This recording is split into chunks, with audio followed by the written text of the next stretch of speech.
Hi.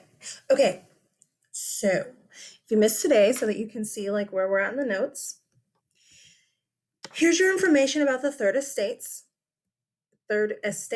sorry, and now we're moving here.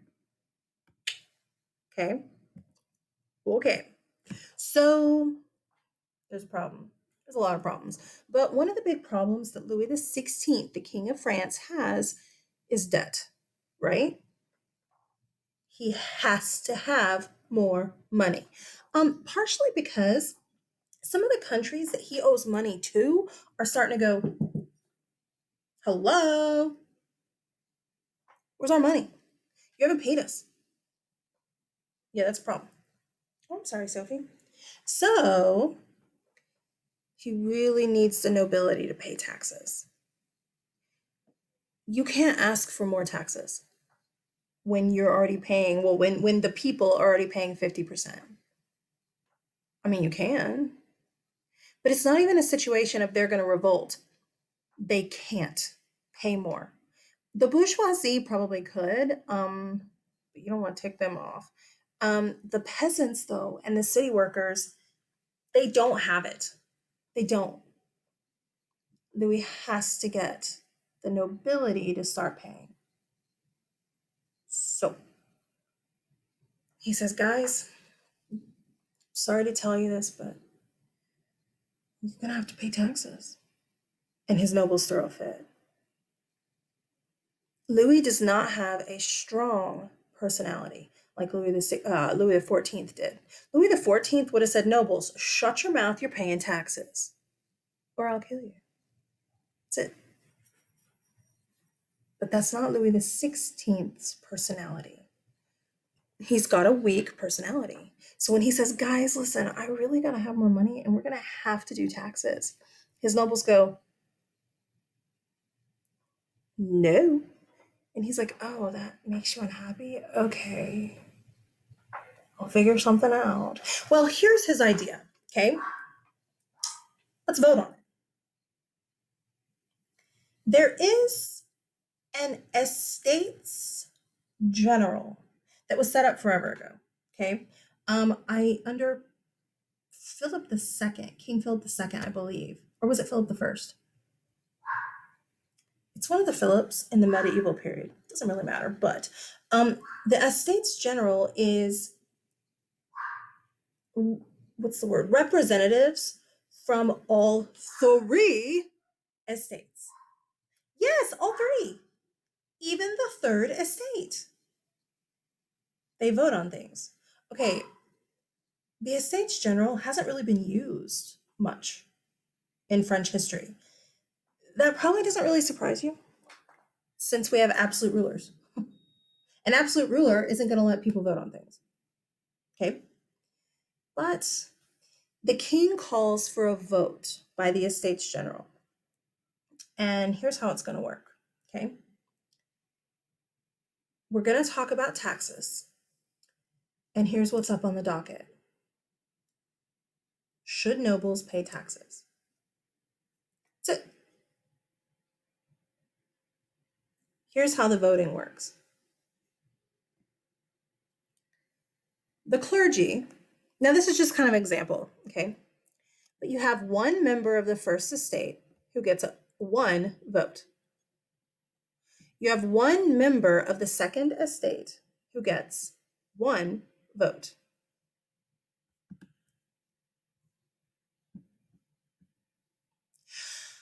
One, two, three, four, five, 6, 7, 8, 9, 10, 11, 12, 13, 14, 15, 16, 17, 18, 19, 20, 21, 22, 23, 24, 25, 26, 27, 28, 29, 30, 31, 32, 33, 34. There's actually 35. I must have missed somebody. 35 members of the third estate. And they get one vote. That's fair. Each estate gets one vote. Right? Is that fair?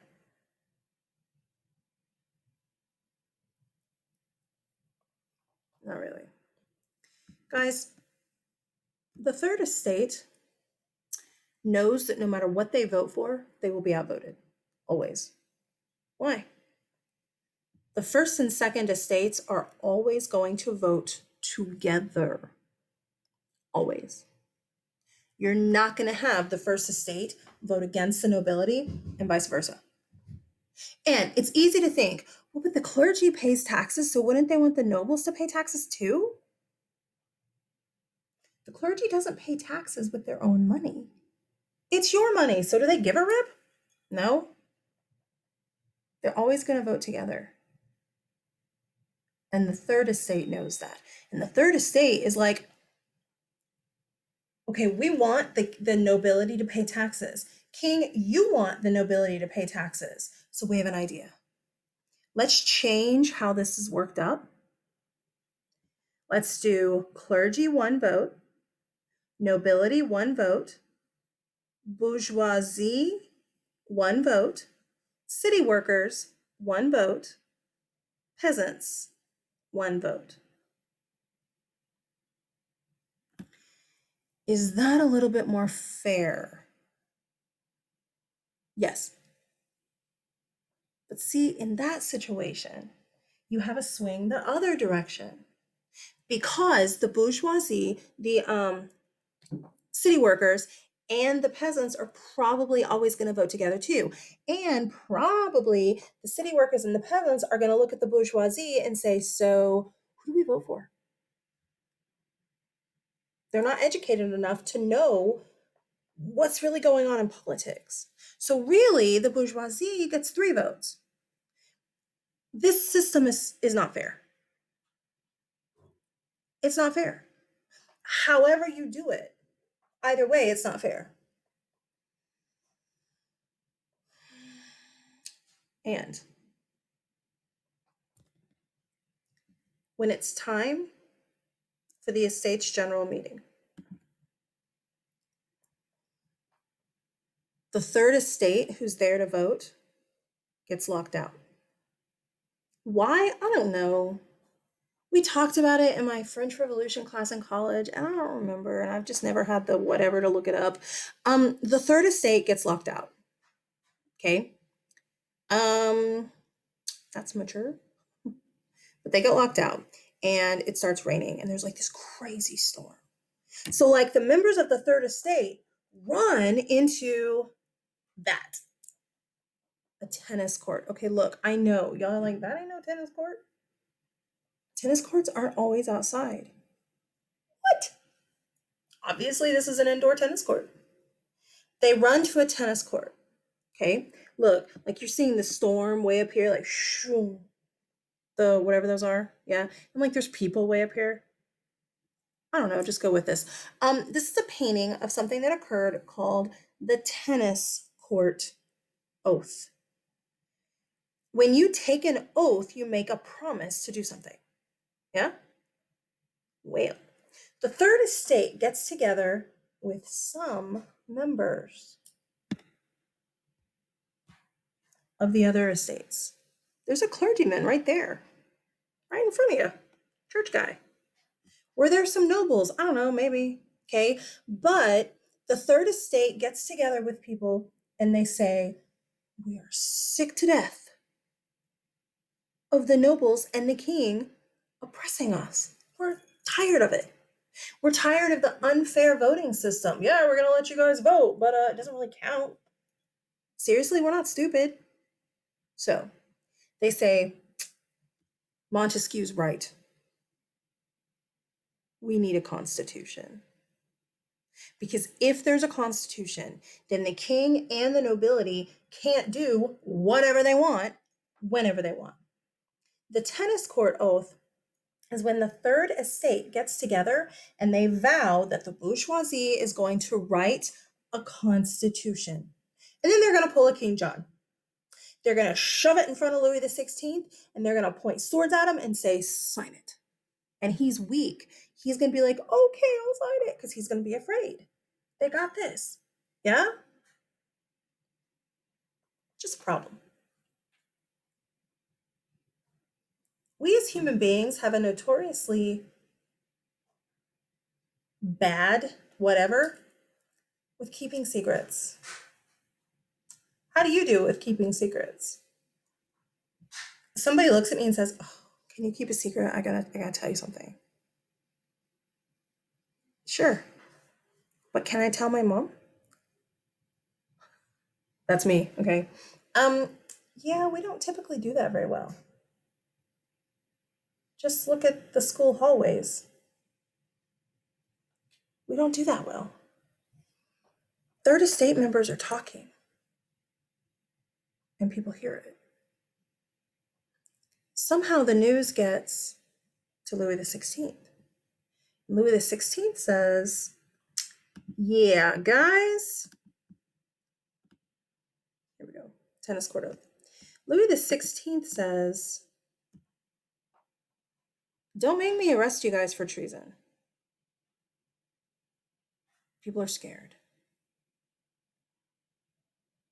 Is writing a constitution without the king's okay treason? Yeah. So people are scared. There's also these like rumors that just start. Who started them? I don't know. Why? I don't know. But these rumors start that Austria is coming. Marie Antoinette is Austrian. And if we do this, then the king loses power. Well, Marie Antoinette will lose power too. And the Austrian King Joseph, he won't be okay with that because that's his sister. Austria might come and attack us. And we don't have any way to protect ourselves. I mean, I have a gun, but it's like 200 years old. It's from my great, great, great, great, great, great grandfather. But I can't afford bullets and gunpowder. Where am I going to get ammunition to protect myself when Austria comes and when Louis the 16th arrests us all for treason? Guys, this kind of gets blown out of proportion. Okay? And people kind of start, ah! And then someone gets a bright idea. Education levels. Somebody's bright idea is this. I know where to go to get ammunition. The Bastille. The what? It's one of your vocab words. It will be on the vocab quiz. Bastille. It's not said Bastille. Half of you just went, "Oh, I know that band." Bastille. And they got their name from this. So the Bastille is this medieval fortress.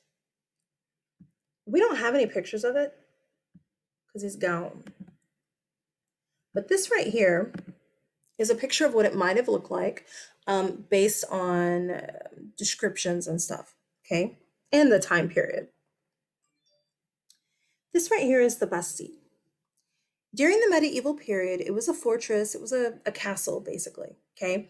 It's got crazy high walls. It's all stone. And by now, it's a prison.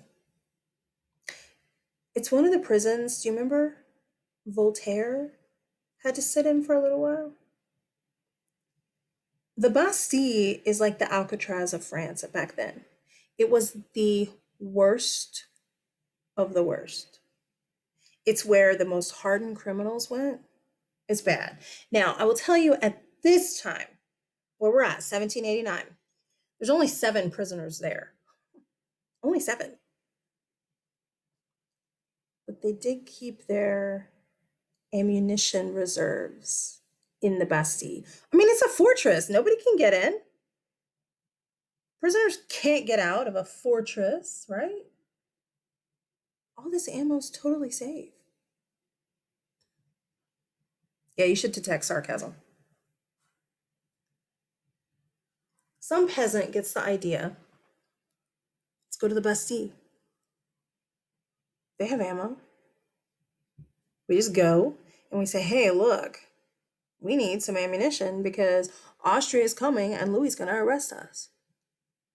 The guards, they're typically lower level. Some of them are some of us, city workers and stuff. They'll help us. Guys, can you imagine going to the Midland jail, knocking on the front door, and saying, yes, sir, I have this gun from my father's, whatever, and I just don't have any bullets. So can I have some, please? Thanks. They're gonna look at you like you're insane. Education level and mob mentality. All these people go, yeah, that's a great idea. I mean, did Bob maybe say, maybe we shouldn't do that? Yeah, sure. I'm sure everybody didn't go along with it. But enough people did.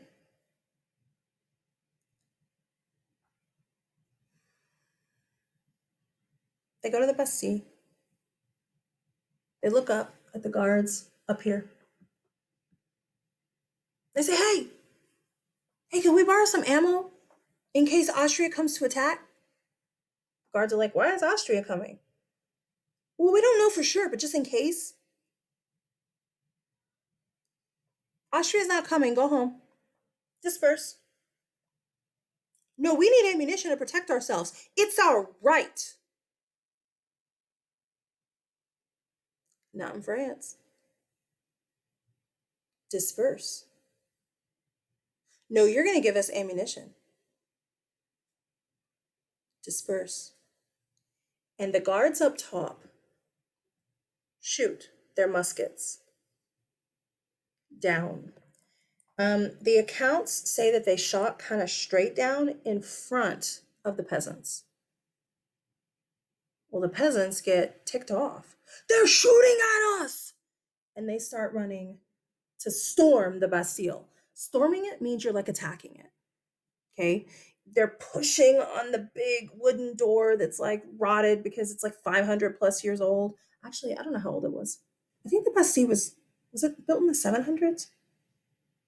You're like, I don't know.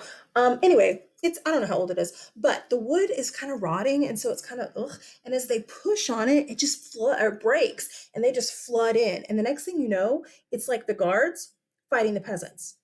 The guards have guns, muskets, but muskets have to be you shoot, and then you have to reload, like you've seen. That takes a long time. So the peasants who have their pitchfork and stuff, they're like, and it gets crazy. Really crazy. All Hades breaks loose. Everybody's shooting each other, everybody's killing each other. Some of the people who are like good people that never planned on being violent in their life are like running around killing people. And the Bastille falls to the peasants. I don't know if I have another picture or not. I do, but that's what's left. The Bastille becomes like this big revolutionary symbol. Look what we peasants did against the government. Yeah, you uneducatedly went to a prison to ask for money because of a reason that wasn't even really happening because Austria wasn't coming yet. And you killed a bunch of people who are on your side and who were trying to protect you and get you to go home, and you start a revolution. Okay. It just gets crazy. But the Bastille's this big symbol. Okay. People would run around, like during the revolution, remember the Bastille, remember what we can do when we put our minds to it, is kind of the idea. Okay. The Bastille will systematically over time be taken down because it was seen as this symbol of the old way, and we want to get rid of it and use the bricks for something new. So over time it's going to be like taken down. Okay. This is the Bastille today. That's it. It's just like the cornerstone. It's like one side, like one little piece over here. That's it. You can go visit it today in Paris. That's where the Bastille used to be. This is Paris today. Right here.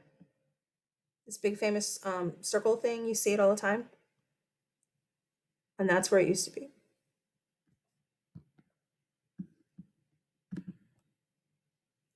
Oh my gosh, story time. This is so cool.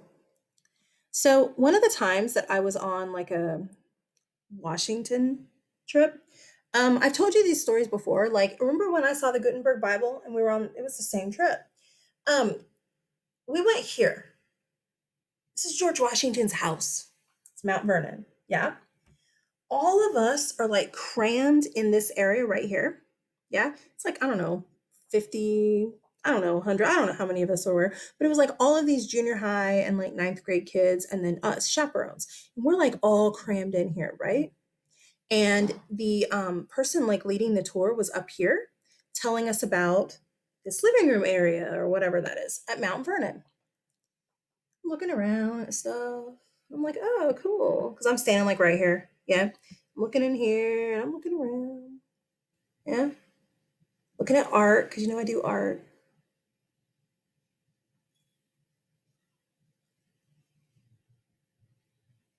I read it. I almost fell over. Are you ready? That. I don't know if I got it in the picture. I didn't because I wasn't supposed to take that picture. That's one of the keys from the Bastille. And underneath it, it says, like, key from the Bastille, given to George Washington by whoever. And I was like, what? What? And I asked the lady, is this really the Bastille's key? Oh, yeah. I was freaking out. I thought it was way awesome. She didn't. But so anyway, that's a key from the Bastille. I was really excited. But yeah, the Bastille, it went bye bye. Who knows where the bricks are? I will tell you, I know that there's some because I've read documents. There were some people that took bricks home because it was cool to have like a brick from the Bastille. I guess it's not that weird though. Like people today have pieces of the Berlin Wall and stuff. So just kind of interesting little thing. There is this problem though when the Bastille falls down. Well, we have a bunch of peasants who just killed all these noble people. Oh, just kidding. All these military guys, these guards. What happened to the seven prisoners? They were let out. Oops. They were let out. The most hardened criminals. They're let out. We enter a time period in the French Revolution called the Great Fear, where all these people are like paranoid that the nobles are coming, Louis is coming. And I mean, they are kind of investigating to see what happened and what caused this, but no one's talking. Right now, I mean, the peasants right now are not running around like, remember the Bastille? They'll do that later once the revolution really gets going. Has the revolution begun? Yeah, but only in the minds of the peasants. The third estate is like, heck yeah. And they're already writing, the bourgeoisie is writing a constitution, but the nobility and the king, they've only heard rumors. There's no wars yet. This is not a revolution like us, where we have like actual battles, American colonists versus England. You don't have French revolutionaries versus the nobility. This is the weirdest revolution ever. Crazy. Well, that leads us to the Women's March. Things kind of calmed down a little bit after the Bastille. I mean, yes, you have the Great Fear where people are like, "Ah," paranoid and stuff, and I get that. But for the most part, things kind of calmed down. Nobody really knows what happened to the Bastille on the nobility side, all right? And the food situation is getting dire. There is no food. There's no bread. And the women's job is to take care of the family and the house and the husband. Cook. They are watching their children die. starve to death. That is their job. And they're getting more and more frustrated. You get a mama bear and she's scary. I don't mean a real bear. You know, you've heard mama bears. Yeah, rawr, their rawr comes out. But you get like 100 mama bears and they're really scary. And then you get a whole bunch of men kind of egging them on and being like, oh, I wonder what the nobility had today. I wonder if they ate roast beef and steak, and I wonder if they had like a salad for tomatoes, and I wonder what they had for dessert. I bet they had cake and ice cream and fruit covered in chocolate syrup. I wonder how many dresses Marie Antoinette wore today. I wonder which one of your taxes paid for it. A lot of the men are kind of egging on the women. And these peasant women are getting ticked off. And these women just explode with anger. And we have the Women's March. Okay, this is not a march like lift, lift. Okay, it's just a whole bunch of women walking 12 miles to Versailles. You have to be like only working on adrenaline to walk 12 miles on no food. These women are ticked off. Their kids are starving in front of them. Many of them have lost kids. Many of them maybe have lost husbands. Okay. They've had it. And they know that the nobles are eating well. I don't mean this rude, but they know because they see it. I've told you before. The nobles tend to be a little chubby because they eat, but they don't work. The women are mad and they go to Versailles to demand bread. There's a lot of pictures from newspapers of this. Grab some. Here's one. This is the one that you see all the time. I will tell you, I find this a little hard to believe. But we have all these women, okay, on their way to Versailles to demand bread. And they're carrying like farm tools. You're like, oh, they have weapons. Yeah, they have their husband's axe. These are farm tools, guys. You're not looking at spears necessarily. You literally have a pitchfork, you have a club. Now, here we have a sword. Yeah, here we have a sword. But for the most part, you're looking at farm tools. I find this hard to believe because of this.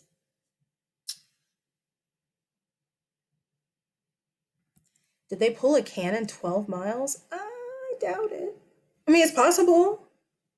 Maybe they picked it up once they got to Versailles and whoever drew this, was like real fast. Or maybe they just embellished it to put in their paper. Who knows? Who cares? But whatever. Okay.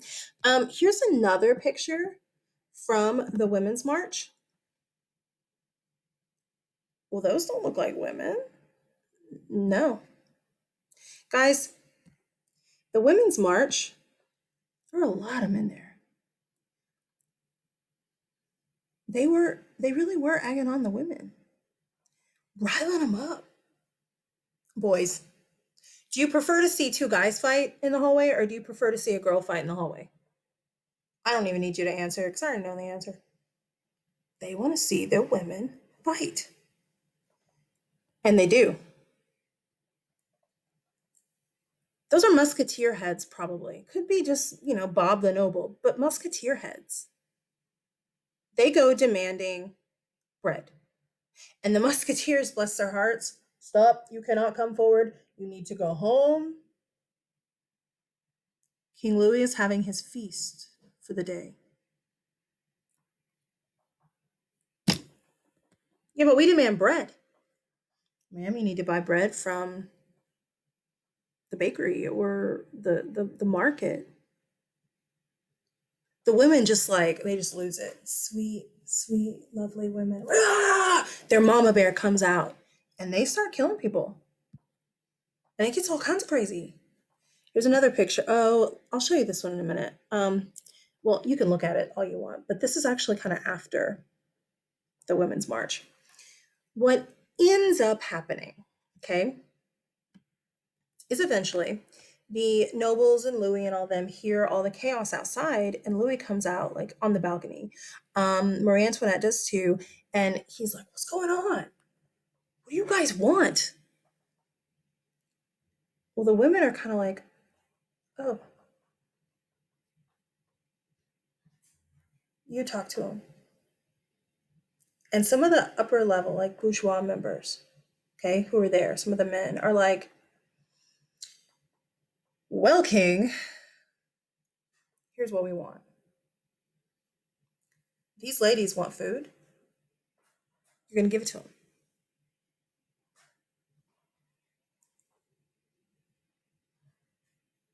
Then you're going to come with us." Louis and his family are arrested. Um, Kids are always like, "Why did he go with them?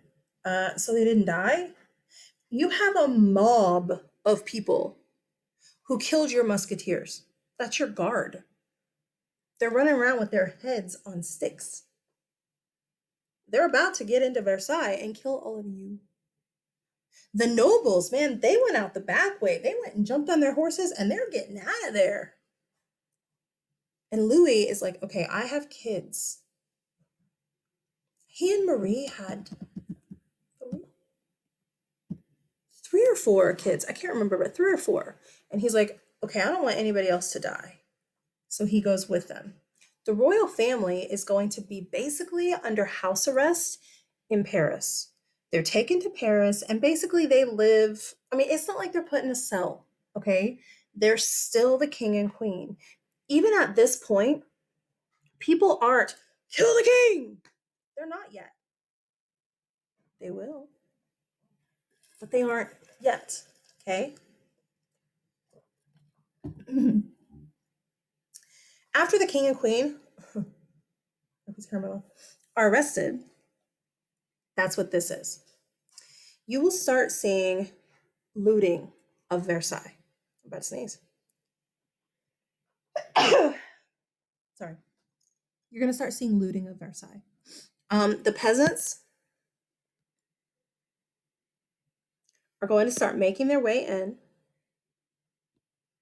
and stealing anything that looks of worth. Guys, they trash Versailles. I mean, yes, they get food. Of course they do.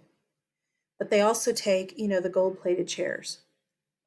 They also take the rich looking paintings.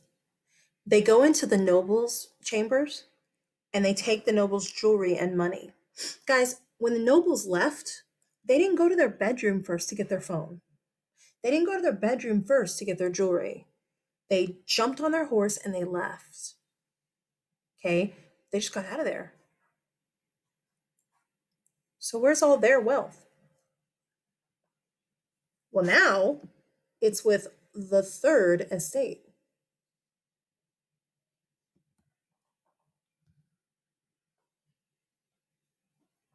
The revolution technically began with the tennis court oath, the desire to write a new constitution.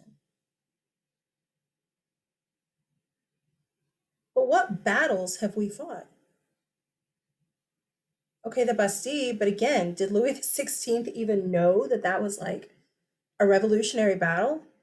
No. Is this a battle? Okay, sure. But did they realize that it was a revolutionary battle? No. It's a weird revolution. And finally, the D.R.M.C is written. The D.R.M.C is the Declaration of the Rights of Man and Citizen.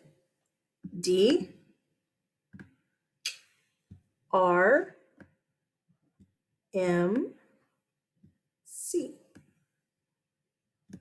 This will be on your vocab quiz. Can you just put D.R.M.C? Yes. Yes. The D.R.M.C is their constitution, okay? And it does several things. First thing it does, it abolishes the estate system. There are no more estates. Everyone is on equal footing. Guys, I wish we could all be equal social classes too. It sounds beautiful. Is it ever possible? Well, yeah, communism does it. Oh, they don't. It's not going to work. But it's a good thought, okay? We want to get rid of any of the privileges that the social classes had. So, like, everybody's going to pay taxes, equal taxes. Everybody, even the nobles. The nobles that ran away, I should insert this real fast. The nobles that ran away from the Palace of Versailles, they all went like back to their homes because they still have their homes, right? But they don't have any of their wealth.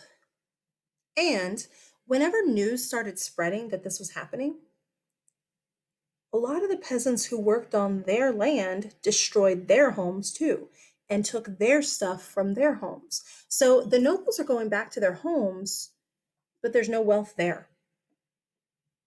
The nobles are like, what do we do with no wealth?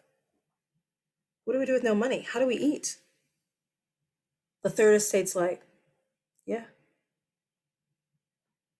it's what we asked you. Sucks, doesn't it? We kind of have a like social class shift. All of you on my right side in class that have been the nobles for the last since the beginning of school. All you three rows, clergy too. Y'all are now like the bottom of the barrel.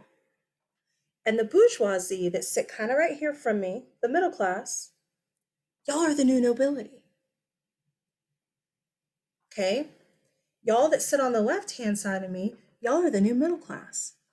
And then there's those nasty nobles, the new peasants. Ugh. There's kind of been a society shift. Okay? So, first thing D.R.M.C says, privileges of the upper classes are gone. People are equal. In fact, that's something else that the D.R.M.C does. It really pushes the slogan of the French Revolution: Liberté, égalité, fraternité. Some of you just heard me say that and you thought, I've seen that before. It's that big giant painting that's in my room right when you walk in the door. That's the French slogan. Right here. Liberté, égalité, fraternité. It means liberty, equality, fraternity. Liberty we get, it's freedom. Equality we get, right?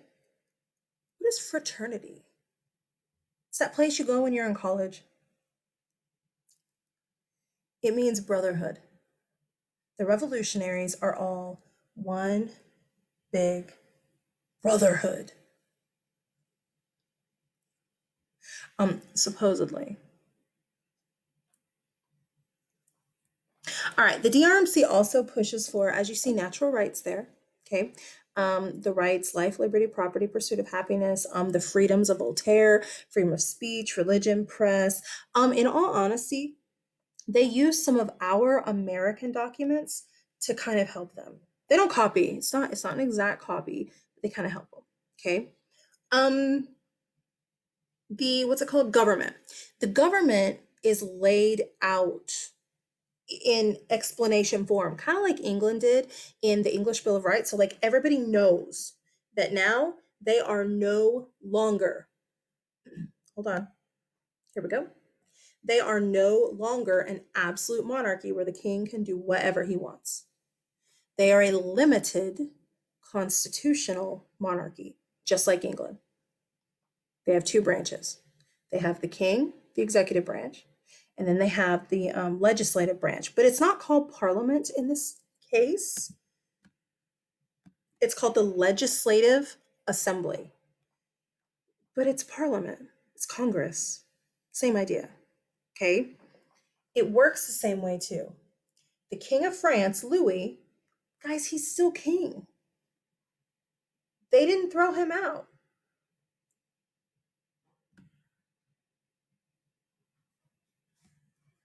Yet, he can still make laws. But in order for him to make a law, the Legislative Assembly has to accept it and agree.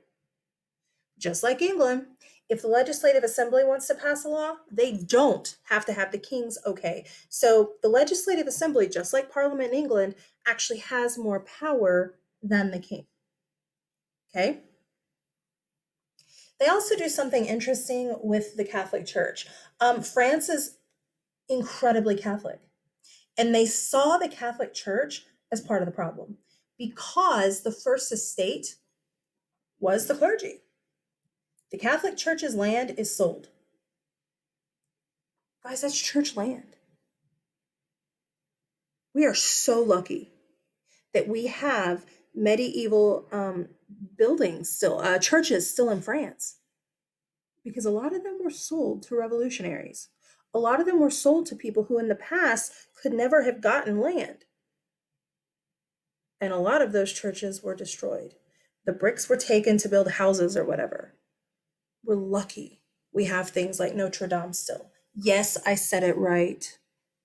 Um, the church, the clergy, okay, is under control of the revolutionary government, the limited constitutional monarchy. They are no longer accepting that the Pope is above them. The Pope is like, what are you doing? Satan has conquered you and taken you over. And they're like, whatever. Nope, nope. Mm-mm. The church is still intact right now. But, in fact, look, this guy, that's going to end that. But the church is still intact right now, but the Pope is not in charge. This government is in charge. Yes, the Pope's freaking out. Yes, the Pope is threatening excommunication. He may have even done it. I'd have to double check to look it up. But they're like, we've had it with the way things have always been.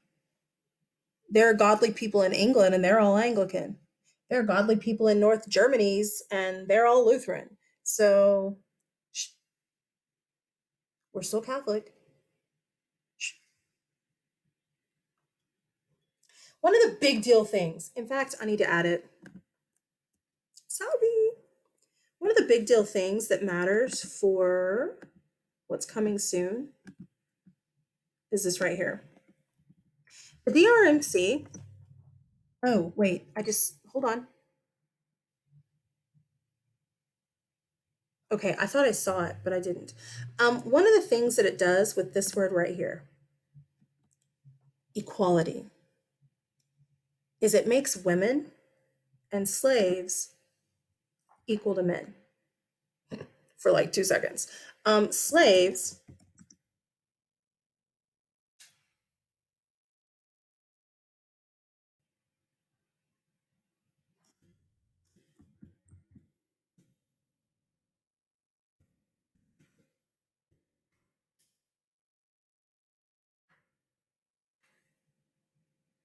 girls, it's not going to last. Don't get excited. Slaves are also going to become slaves again. But that matters for where we're going later. And I'm sorry, I forgot it needs to be there and I don't see it. The D.R.M.C, because of the idea of equality, they take it all the way. They say, okay, wait, so if all people are equal, then what about our sugar plantation slaves? Like, I don't know, maybe in Haiti?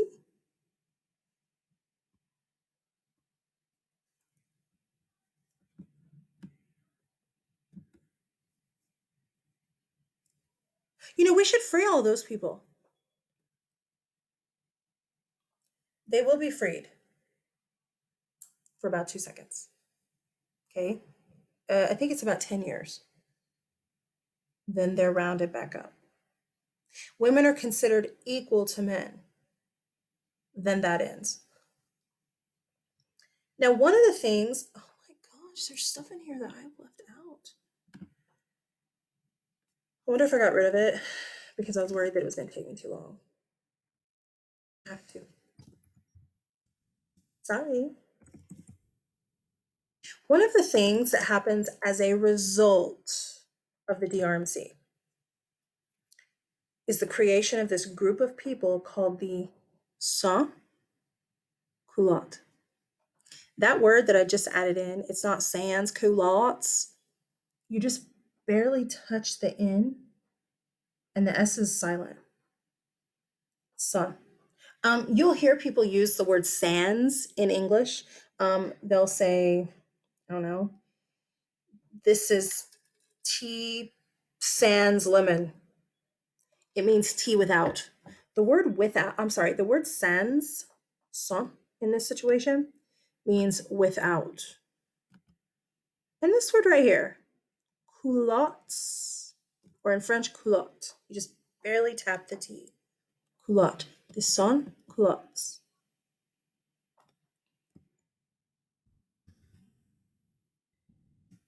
Oh my gosh. But if I could spell, you guys. Sheesh.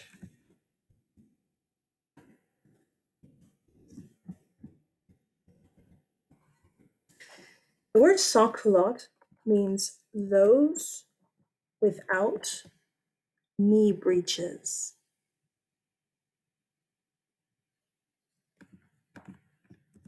What the heck is a knee breech?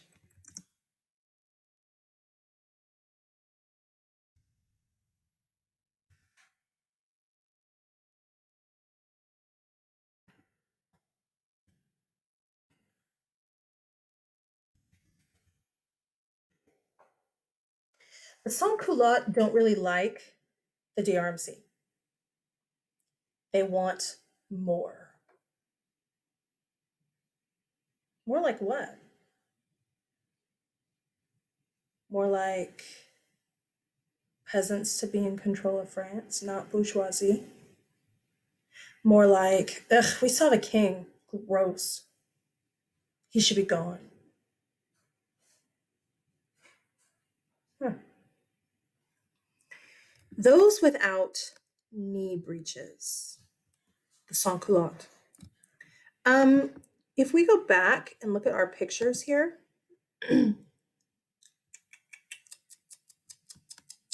of the noblemen. Okay, here are some knee breeches. Here we go. Oh crap, you can't see it well. Well, let's not do that one. I need the Louis pictures. Here we go. Okay, remember Louis the 14th? Yeah? These pants right here, those are knee breeches. You're like, no, those are tights. No. This right here is a piece, and this right here is like his socks. Knee breeches are short pants that stopped at the knee, or just above the knee sometimes. Nobles wore them. Knee breeches. It's where we get the word breeches, pants, breeches. Let me show you this picture. This is a bunch of city workers.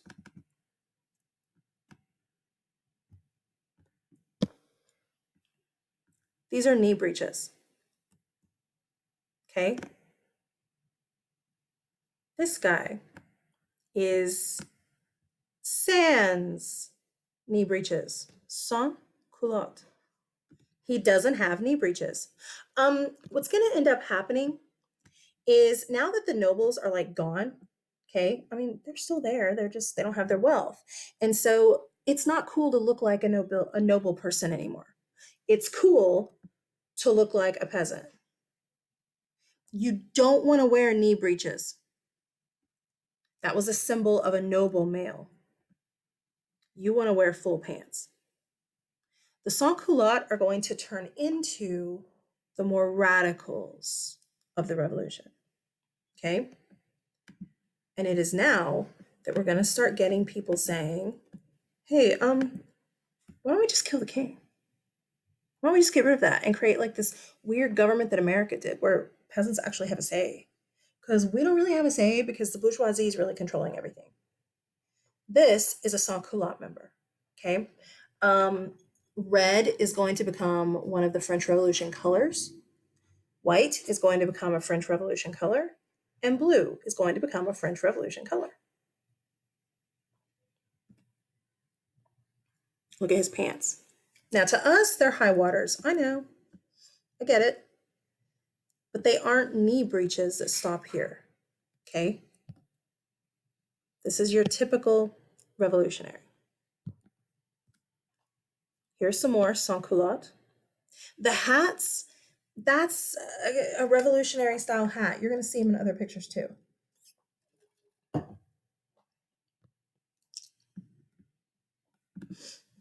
Here's your typical sans culotte lady. I think she looks kind of piratey.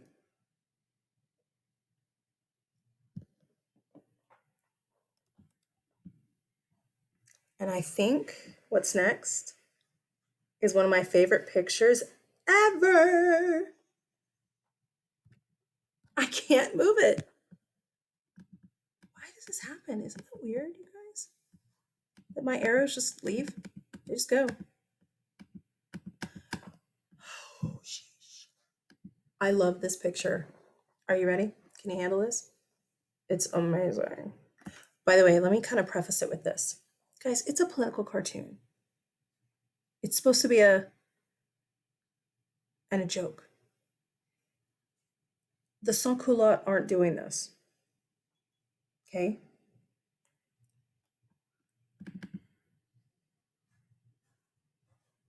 Oh, the scandal.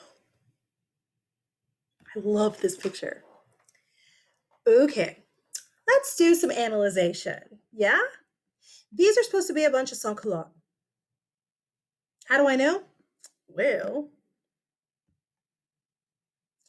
he lost his pants.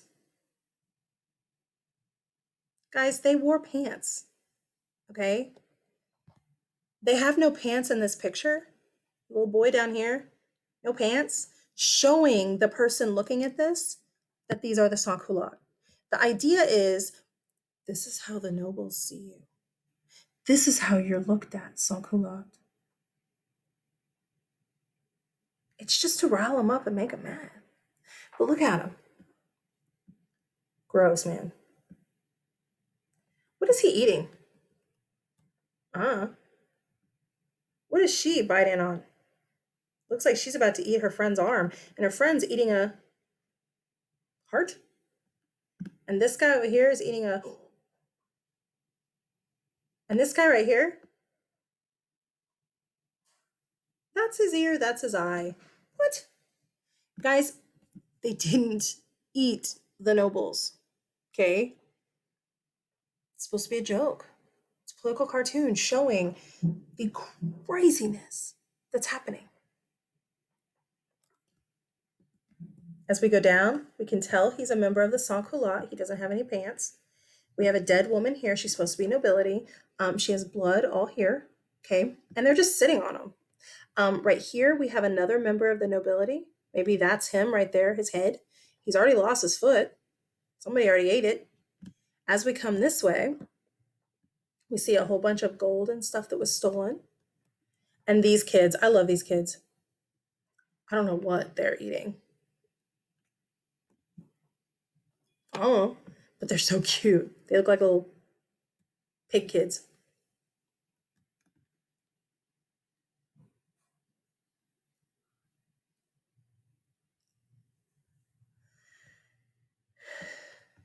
Noble child. As you come up here and look at their walls, Vive la liberté, liberty. Vive la égalité, equality. You see a member of the revolution holding a head. Here, you see a whole bunch of bodies so that they don't starve. They're like being kept for later, maybe. And outside, look what's outside. A bunch of heads on sticks. This is really pretty grotesque. Yeah? And it's not supposed to really be funny. It is supposed to be shocking. That's what's going on in France. Guys, kingdoms like England and the Germanys, they're watching France. And they're like, whoa. Austria, who has royalty in France, Marie Antoinette. They send a letter to the bourgeoisie members and they say, we just want you to know that if any of you guys hurt Marie Antoinette, or any of the royal family. We are coming. It will be war. And just so you know, we won't be coming alone. Prussia will be coming with us. You're like, so? Prussia is building a massive military at this point. Guys, Prussia is going to be Germany. They're already starting to militarize. Prussia is already seen as a military beast in Europe. You don't want to mess with Prussia. Prussia and Austria are going to be allies. Big brother, little brother type situation. Okay? And that leads us directly to the Reign of Terror. Doesn't that just sound exciting? Austria just warned them, leave the royal family alone. And look.